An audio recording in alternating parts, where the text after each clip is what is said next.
Hola mis queridos amigos, nuevamente con ustedes, su doctor Tyrell que ronca en esta negra noche neoliberal latinoamericana, sudamericana y ecuatoriana, ahora que la zozobra está en Chile y Bolivia. Pero lo importante de todo esto es que nosotros tenemos que recordar, que aprender. La cosa más importante que tienen los políticos y en la que se sustentan los políticos para ejercitar esta práctica de la política corrupta que vivimos en América Latina se fundamenta en el hecho de que el pueblo tiene un gran corazón y una pequeña memoria. Hoy procuro a cada uno de nosotros y de ustedes recordarles lo que fue la vida de Ecuador en el siglo XX hasta el siglo XXI,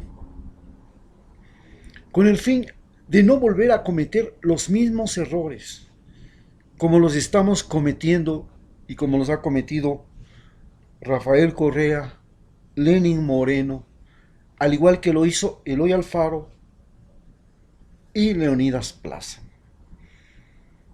El uno un revolucionario, Eloy Alfaro, el otro el traidor del revolucionario, Leonidas Plaza. Eloy Alfaro crea la revolución y cambia la conectividad en el Ecuador. Rafael Correa hace la revolución y cambia la conectividad y el transporte, la movilización, las relaciones geográficas y humanas en el Ecuador, lo mismo que hizo Eloy Alfaro, que también cambió las relaciones humanas. ¿Por qué? Porque separó a la iglesia, que era el intermediario obligado en la relación entre las personas que habían en Ecuador. Acá, Rafael Correa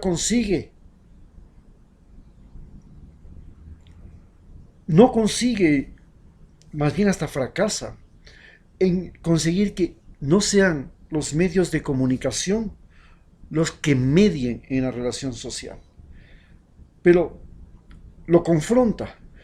Finalmente, Eloy Alfaro también pierde frente a la religión católica. La iglesia vuelve a recuperar las tierras, la iglesia vuelve a recuperar los hospitales, vuelve a recuperar las escuelas, solo que ahora tiene como competidor al Estado. Y en cambio, Rafael Correa, que crea los medios públicos para competir con los medios privados, que son los que controlan las relaciones sociales, son los que hacen la política, los que hacen los políticos, los que crean los políticos, los que ponen los gobiernos, los que dan las sentencias judiciales, los que deciden cuál es la ley que va y la que no va. Estos medios, que son controlados por la oligarquía de Quito y Guayaquil y Cuenca, son los que Rafael Correa se atreve a confrontar. Para recordar aquello, vamos a analizar lo que fueron los años 20 en el mundo. En ese momento se da el boom de la industrialización. Estados Unidos comienza a construir rascacielos de acero, puentes sobre los ríos de acero, rieles que unen la costa este con la costa oeste de acero. El acero cambia las relaciones. Y esto también se propaga a Europa, pero Europa vive una crisis. La crisis que se debe en Europa es que comienzan a pelearse por la repartición del banquete de los países en los diferentes continentes. Alemania no está contento porque África se la han repartido entre Francia, Inglaterra, conserva Portugal, le queda algo a España, y a él, ¿qué le queda? Se mete Bélgica, se lleva el Congo belga, y a ellos ¿qué les queda? Nada. Comienza a reclamar, porque ya no es un montón de gobiernos dispersos, sino que se crea el imperio prusiano, el imperio austrohúngaro.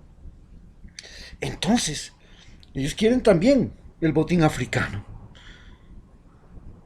El pretexto es que en 1914 le matan al archiduque, que era heredero de la corona austríaca, del Imperio Austrohúngaro y se acabó, se arma la Primera Guerra Mundial y aparecen los aviones, los submarinos, los acorazados, los cañones, los tanques de guerra. Se produce una revolución completa en el mundo. Las comunicaciones cambian, comienza a aparecer el telégrafo, comienza a aparecer el cine, comienza a aparecer la publicidad, la promoción. Esto hace que cuando termine la guerra, Estados Unidos viva el boom más grande de ese comienzo de siglo que había vivido en toda su historia. Los trenes corren de la costa este a la costa oeste, los edificios se elevan por los 100 pisos, los puentes, todo es increíble. Hay un boom económico y el sistema que encuentran para crecer es poner a la gente a financiar las empresas, para lo cual crean una bolsa de valores donde ponen las acciones de cada empresa. Tomás Alva Edison llegó a hacer 1080 inventos, ponía sus inventos en la bolsa de valores, la gente compraba acciones de la compañía por ese invento. Él inventó el foco, él inventó el fotógrafo, él inventó la corriente continua, la corriente eléctrica. ¡Pucha! Se produce un boom. Las empresas que fabrican el cobre que era un mineral que no servía para nada, no sabíamos ni para qué sirve, de la noche a la mañana se vuelve una cosa increíblemente valiosa. Y lo sacan del Perú, lo sacan de Chile. El caucho, que no sabíamos ni para qué se usa, de la noche a la mañana se convierte en una cosa extremadamente valiosa, se hacen las llantas. El petróleo, que no se sabía ni para qué diablos era, de la noche a la mañana se convierte en gasolina, se convierte en diésel, en combustible, y cambia todo. Y comienzan a explotarse los recursos naturales del mundo buscando estas cosas. Aparecen nuevos metales, el aluminio, que nadie sabía ni para qué diablos era. Se crea el acero. Industrialmente se fabrican fábricas de acero, se hace con el acero cosas maravillosas, nuevas herramientas, máquinas de una resistencia impresionante, edificios. Ese es el mundo que se está viviendo. Mientras que ando en Ecuador, se vive el boom de Guayaquil. Guayaquil comienza a crecer como un loco.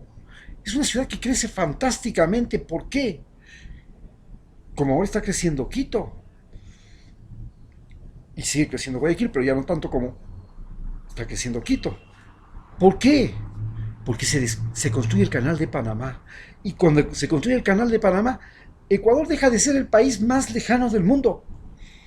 Y se comienza a convertir en el país más cercano al canal de Panamá en la costa del Pacífico. ¿Cómo es eso? Sí, porque la costa del Pacífico de Colombia no tenía ningún desarrollo, no tenía ningún puerto, y el primer puerto que hay en la costa del Pacífico hacia el Perú y hacia Chile es Guayaquil, y se convierte en el boom.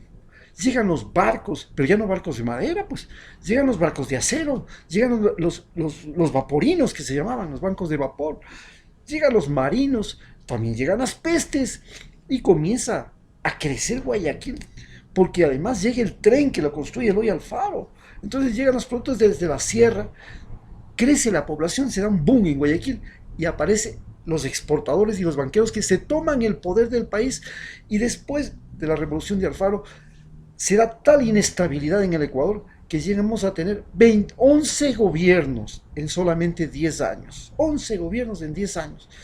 Cada gobierno duraba menos de un año, 8 meses. Un caos total, pero además los bancos comienzan a fabricar sus propios billetes. Y cada uno es un especulador. Se crea el concepto de la especulación que se crea en Wall Street, también llega a Ecuador. Quiebra Wall Street, también quiebran los bancos de Ecuador. Y es necesario crear una nueva moneda, el sucre, que la tuvimos hasta 1999, nuestro querido sucre. Y así fue como se vivía en Guayaquil, que después de la guerra había falta de comida, pues Europa estaba devastado. Y Ecuador vendía comida, vendía cacao. Hoy el cacao se volvió una maravilla, pues era un plato de lujo. Mándeselo. Pero comenzó a desarrollarse la aviación. Y los aviones tenían que ser lo más liviano que posible. Y entonces, ¿cuál es la madera más liviana que existe? La balsa. ¿Dónde se produce la balsa? En Ecuador. Ah, no, pues aparecieron los vehículos. Ahora sí, automóviles por arriba y por abajo. Se necesitaban vehículos militares, se necesitaban botas de caucho, se necesitaba encauchados, se necesitaba caucho para amortiguadores, se necesitaba caucho para hacer... imagínense que los cables eléctricos eran envueltos en caucho, no eran en plástico como ahora. El caucho. ¿De dónde se produce? En Ecuador, en Perú, en Brasil. Los primeros grandes exportadores de caucho. Nosotros exportábamos a Alemania, Perú, a Estados Unidos, a Francia fundamentalmente, y Henry Ford llegó al Perú y a Brasil para hacer una enorme plantación de caucho, creando la primera plantación industrial de productos tropicales del mundo. Le fue muy mal. En estas condiciones es que se bebía hace 100 años. Pero también en Ecuador había, dentro del orden social, del orden familiar, había una cosa extraordinaria. Se había traído el divorcio pues con Velasco Ibarra. Y entonces, claro, en la sierra eso no era aceptado por nada del mundo. A las mujeres que se divorciaban les llamaban segunderas, divorciadas. Eso era peor que decirle puta, pues. Es una divorciada. Y en la costa, ¿para qué nos vamos a casar? Proliferó la unión libre. Pero las mujeres comenzaron a cambiar su manera de comportamiento. Ya siempre las mujeres fueron autosuficientes en la costa, porque los maridos o vivían en la guerra en los tiempos antes de la conquista española, o las pestes acababan más con los hombres que con las mujeres. Entonces, a partir de ese momento, las mujeres se dedicaron a criar hijos. Los maridos pescadores iban en esas canoas tan frágiles, no volvían. Y cuando llegó las pestes de los españoles, las pestes en los trópicos, acá, eran mucho más graves que en la sierra. Por eso en los trópicos casi no hay indios, en la costa ecuatoriana hay muchos mestizos, pero en los Andes sí se pudieron conservar porque las pestes en los Andes no se propagaron con tanta virulencia, con tanta brutalidad, ni tampoco en la Amazonía. ¿Por qué? Porque los españoles no alcanzaron a penetrar en todos los lugares de la Amazonía. Era tan enorme y era tan peligrosa que no se metían. Allá habían animales, no había caminos, no había nada. Entonces, ¿qué es lo que sucedió en ese momento? Fin de siglo. Se vivía el divorcio como ahora, que publica el diario, la revista Vistazo, que en el Ecuador hay más divorcios que matrimonios. Vivimos el mismo fenómeno, curiosamente, y vivimos el mismo boom. Tenemos ahora celulares, ya tenemos tecnología de avanzada, computadoras, ya llegan los vehículos autónomos, ya tenemos drones, bueno, qué locura nos está llegando, la comunicación, el internet, Facebook, la comunicación permanente con nuestros hijos día y noche sin tener que preocuparnos ni siquiera por el precio. Qué increíble. Yo cuando me fui a Rusia tenía que hacer colas de cuadras para hablar 5 o 10 minutos con mi familia con un sonido infernal a gritos y que no se entendía nada. Hoy puedo hablar con mi hija el tiempo que me dé la gana ilimitadamente y esté en el otro lado del mundo. ¿Cómo pasó eso? Eso es lo que estamos viviendo ahora. El mismo boom y el mismo fenómeno económico y la misma cosa. Un revolucionario traicionado y un revolucionario traicionado. Rafael Correa con Lenín Moreno. A partir de este análisis preliminar, les pasamos ahora a contar la historia de lo que se vivía, la gente común y corriente en la costa ecuatoriana. ¿Cómo se vivía? ¿Qué es lo que pasaba? Había terminado esa guerra, se vivía esa guerra de Concha. Se vivió la masacre que hizo Concha de todos los campesinos serranos y costeños reclutados para meterlos a la fuerza en barcos para ir a pelear en las selvas, porque ese momento era selva Esmeralda y era manglar. Todo era selva, no es como ahora. Y las selvas llegaban hasta el filo del mar. a pesar de que había una compañía maderera que se llamaba la Casa Comercial Anglo-Atacameña, que prácticamente devastó los bosques del Cantón Atacames y del Cantón Esmeraldas. Aquel día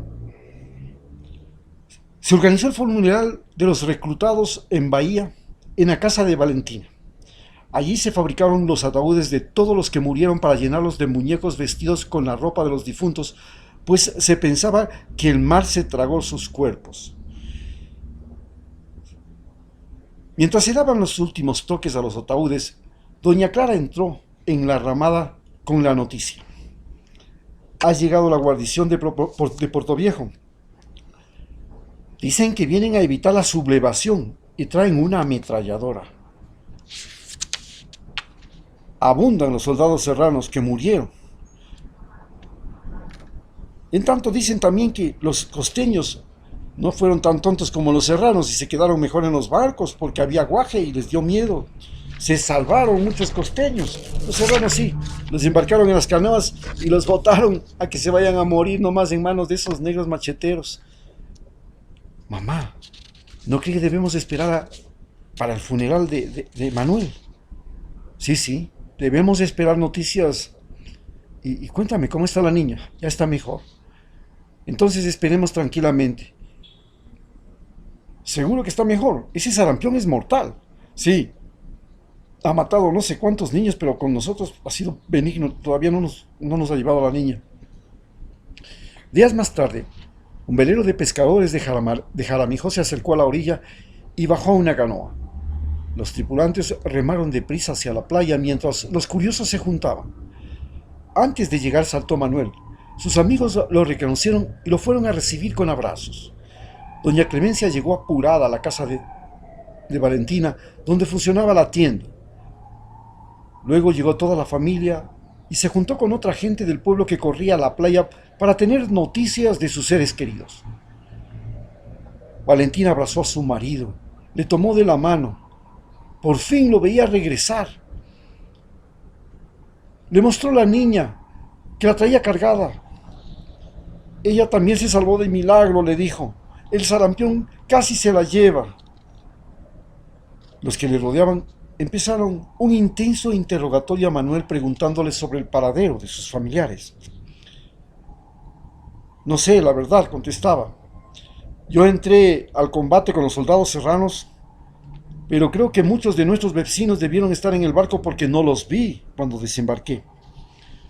Hubo una masacre, como dicen. Sí. Fue una matanza terrible. A los pobres serranos no sabían ni dónde estaban parados y solo recibieron prácticas de disparar antes de... No sabían ni lo que es caminar por la playa y en el mar. ¿Pero cómo te salvaste?, preguntó Valentina, aún incrédula de su buena suerte. Me saqué el uniforme y me escabullí entre los manglares donde nos disparaban. Es que a los que corrían por la playa, los negros los alcanzaban a machetazos. Yo mejor me quedé escondidito, tranquilo. Poco a poco comenzaron a llegar algunos de los vecinos que lograban escapar de las filas constitucionalistas y reportaban novedades sobre la suerte de los demás. Esto ayudó a desinflar las iras del pueblo que ya planeaba una venganza contra el ejército de Leonidas Plaza. 2 años más tarde llegó Filomeno a visitar a Manuel, que en ese momento se acomodaba un poco de sal y mecheros en la estantería de su tienda, a la que poco a poco fue poniendo en marcha. La gente de Concha estamos desmoralizados porque el negro Lastra es demasiado brutal y sanguinario. ¡Ay! El negro ese que es comandante de las tropas de Carlos Concha. Sí. Le juro, compadre, que se me eriza la piel cuando me toca hacer asaltos y pedir la colaboración de la población. Ha hecho tantas masacres. ¿Qué le pasó al negro?, preguntó Manuel. Yo creo que la vanidad se le subió. Imagínense que ya ni la gente quiere venir a pelear con el ejército de Concha. Todos se están yendo para Santo Domingo, se adentran en Esmeraldas, pero ya en Esmeraldas no hay nada, ya se desinfló la revuelta. Pero además, No hay ni profesores, no hay ni estudiantes, no hay ni luz, no hay agua, no hay transporte. Está abandonado. Esmeraldas está completamente muerto. Nadie, no llega nada. Lo único que ha llegado es un barco de alemanes que están comprando ahora el caucho, la tagua y la balsa. El gobierno de este generalucho, ¿cómo se llama? El enemigo de Eloy Alfaro, pues. Ah, ya, claro. Estás hablando de... ¿De quién me estabas hablando? Este coronel Chiriboga, pues. Ah, no, ¿y qué dicen? Nos vino a decir que nos van a dar amnistía para no andar así como ahora, a escondidas. Pero ¿sabes lo que también dicen las malas lenguas? Que el tal Leonidas Plaza, este general traidor, ha firmado acuerdos y casi ha regalado el país.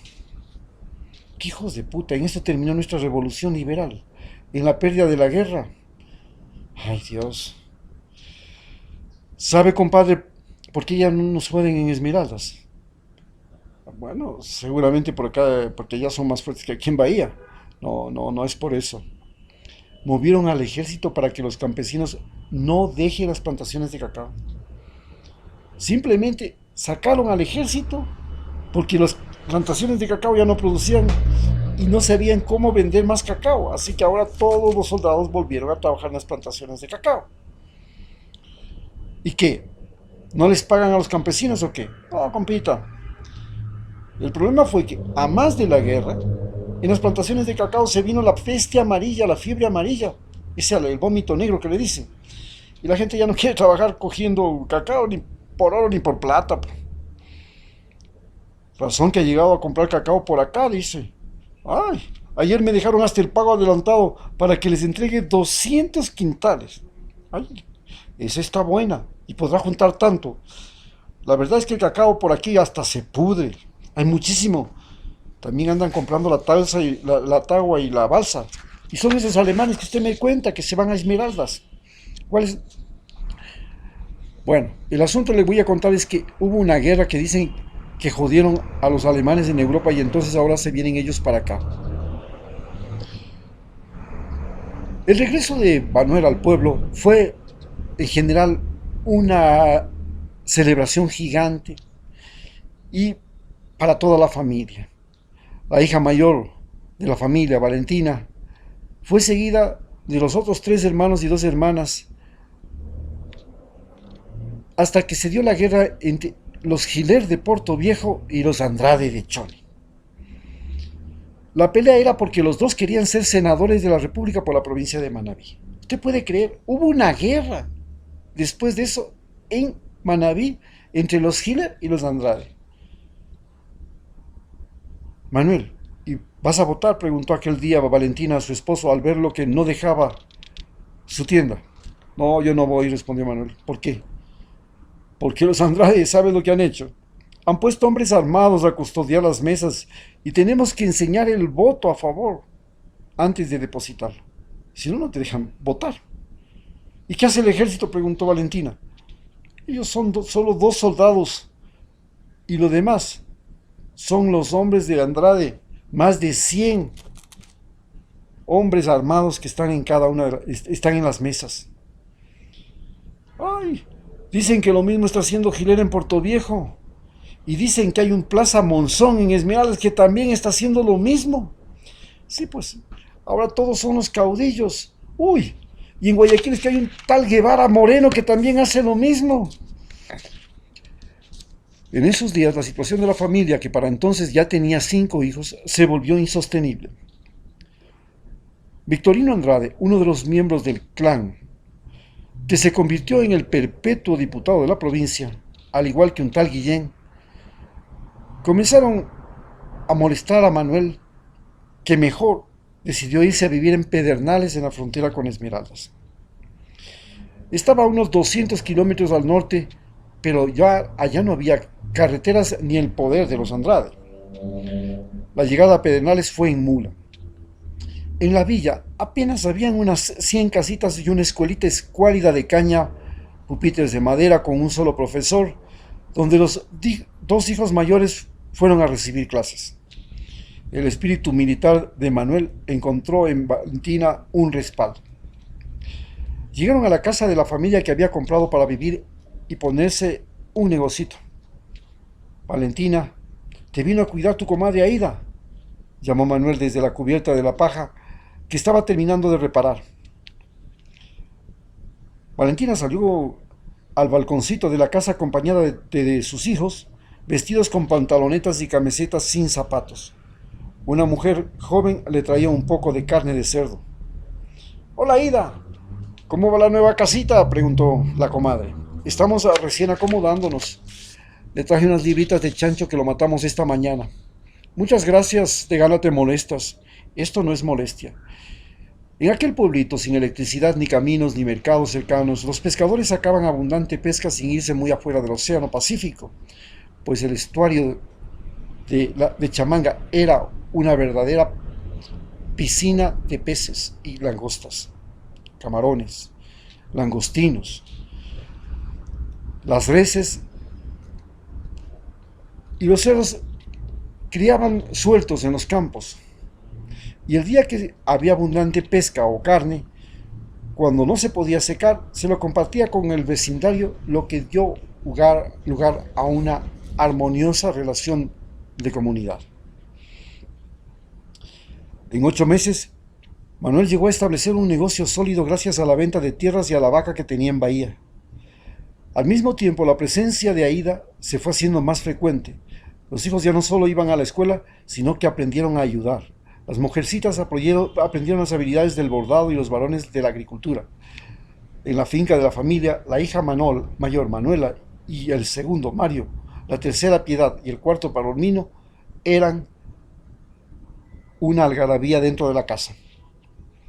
Un día, Jesús regresaba a la escuela y descubrió que algo que le comentó a su madre. Mamá, he visto a papá salir de la casa de Aida, de la comadre, le dijo. ¿Qué estaban haciendo?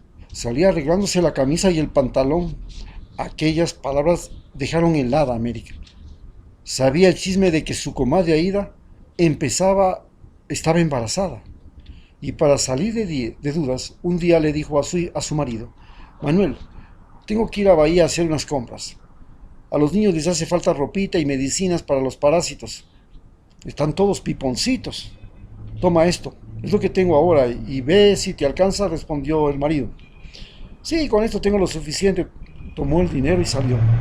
Aquella mañana enseñó su mula y se fue con su hijo mayor, pero cuando se perdió de la vista del pueblo, la mujer se internó por unos caminos entre la maleza y regresó secretamente a Pedernales.